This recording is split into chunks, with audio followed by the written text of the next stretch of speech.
هريرة رضی اللہ تعالی عنہ قال، حضرت ابو ہریرہ رضی اللہ تعالی عنہ سے روایت ہے، قال رسول اللہ صلی اللہ علیہ وسلم، رسول اللہ صلی اللہ علیہ وسلم نے ارشاد فرمایا، من دعا الی ہدن، جس بندے نے کسی نیکی کے راستے کی طرف لوگوں کو دعوت دی، کان لہ مثل اجور من تبعہ، تو اس داعی کو ان سب لوگوں کے اجروں کے برابر اجر ملے گا، لا ينقص ذلك من اجورہم شیئا، جو اس بات اور اس کی وجہ سے ان عمل کرنے والوں کے اجروں میں کوئی کمی نہ ہوگی۔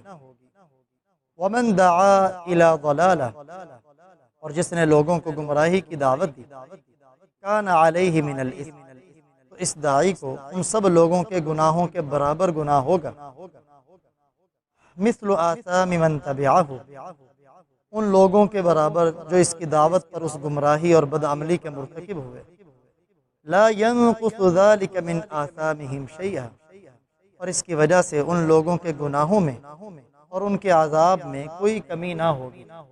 رواہ مسلم، یہ روایت صحیح مسلم کے اندر مذکور ہے۔ اس روایت کو نقل کرنے والے راوی ہیں سیدنا ابو ہریرہ، سب کہیں رضی اللہ تعالی۔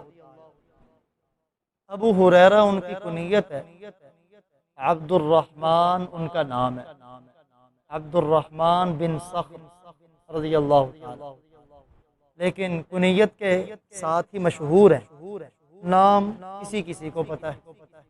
اور یہ کنیت معروف بھی کیسے ہوئی؟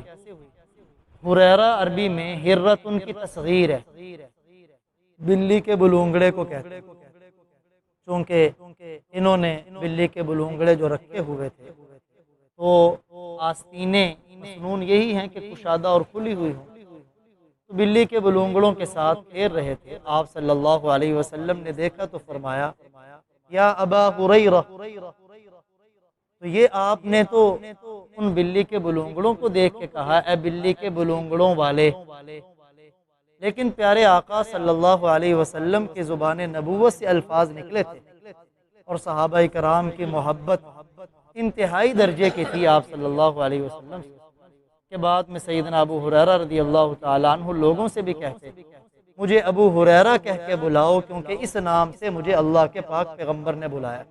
سبحان اللہ۔ تو دیکھیں ان کی کنیت مشہور ہو گئی، نام اتنا مشہور نہیں ہوا۔ احادیث مبارکہ میں سب سے زیادہ احادیث نقل کرنے والے سیدنا ابو ہریرہ رضی اللہ تعالیٰ، 5,500 احادیث کے راوی ہیں، 5,500۔ بسا اوقات دشمنان صحابہ وہ سیدنا ابو ہریرہ رضی اللہ تعالیٰ عنہ پر بڑی تنقید کرتے ہیں، بڑے اعتراضات کرتے ہیں، حتیٰ کہ معاذ اللہ ان کی کتابوں میں یہاں تک لکھا ہوا ہے کہ سیدنا ابو ہریرہ رضی اللہ تعالیٰ عنہ پیاز لے کے حدیث گڑھ دیتے تھے۔ استغفر اللہ۔ سیدنا ابو ہریرہ رضی اللہ تعالیٰ عنہ پر اتنے الزامات اور تنقیدیں وہ کیوں کرتے ہیں؟ کیونکہ ہماری زیادہ احادیث کے راوی اور نقل کرنے والے سیدنا ابو ہریرہ۔ اگر راوی کے اوپر جرح ہوگی، راوی کے بارے میں ذہن لوگوں کا خراب کر دیا جائے گا، متنفر کر دیا جائے گا، تو اس راوی کی روایت کو کوئی قبول نہیں کرے گا۔ حالانکہ سوچنے کا مقام یہ ہے، اہل بیت کے بارے میں، حسنین کریمین کے بارے میں، سیدہ فاطمہ رضی اللہ تعالی عنہا کے فضائل کے اوپر جس قدر روایات سیدنا ابو ہریرہ رضی اللہ تعالیٰ عنہ سے مروی ہیں، کسی اور سے نہیں مروی، اور وہ سنی بھی بیان کرتے ہیں اور وہ بھی بیان کرتے ہیں۔ لیکن بہرکیف اختلاف اور تنقید صرف اور صرف مسلمانوں کے احادیث کے ذخیرے کو مجروح کرنے کے لیے۔ تو سیدنا ابو ہریرہ رضی اللہ تعالیٰ عنہ، ان کا ماجرا بھی عجیب ہے۔ آپ صلی اللہ علیہ وسلم نے سیدنا علی کو کہا کہ میں تمہیں یمن کا گورنر بنا کے، قاضی بنا کے بھیجتا ہوں، تم جاؤ وہاں۔ عرض کی یا رسول اللہ، عمر چھوٹی ہے، ذمہ داری بڑی ہے، لوگ مجھ سے مسائل پوچھیں گے، کیسے جواب دوں؟ تو آپ صلی اللہ علیہ وسلم نے کوئی کتاب نہیں سکھائی، دست نبوت علی کے سینے پہ لگایا اور سینے پہ لگا کے فرمایا اب جاؤ۔ سیدنا علی فرماتے ہیں اس دست مبارک کی ٹھنڈک میں نے دل میں محسوس کی، اس کا اثر یہ تھا کہ میں وہاں جا کے جب کوئی مجھ سے مسئلہ پوچھتا تھا، ابھی مسئلہ اس کی زبان میں ہوتا تھا اس کا جواب مجھے پہلے ہی آتا ہوتا تھا۔ یہ پیارے نبی کی نبوت والے ہاتھ کا اثر تھا۔ ایسا ہی معاملہ کوئی سیدنا ابو ہریرہ رضی اللہ تعالیٰ عنہ کے ساتھ بھی پیش آیا۔ عرض کی یا رسول اللہ، آپ کے فرامین سنتا ہوں، بھول جاتا ہوں۔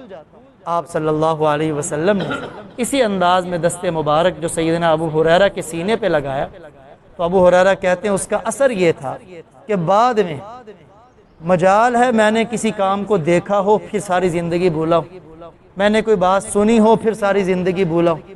اور آپ خود اپنی کثرت روایات کی وجہ بیان کرتے ہیں کہ مہاجرین اور انصار تو رہتے تھے اپنے کاموں میں، اور ابو ہریرہ رہتا تھا نبی کے در پہ۔ جو سنتا ابو ہریرہ وہ سنتا تھا جو مہاجرین اور انصار نہیں سنتے تھے۔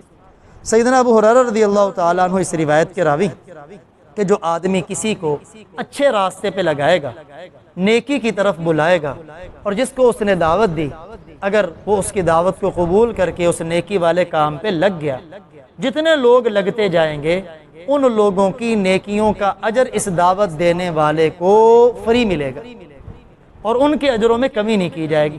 اور جس نے کسی کو کسی الٹے راستے پہ لگایا، کسی گناہ کے کام میں لگایا، بدعملی میں لگایا، تو وہ جو اس گناہ کے اوپر لگیں گے، گمراہی میں مبتلا ہوں گے، تو اس دعوت دینے والے کو ان تمام گناہگاروں کے گناہوں کا وبال پہنچے گا، اور ان کے عذاب اور گناہ میں کمی نہیں کی جائے گی۔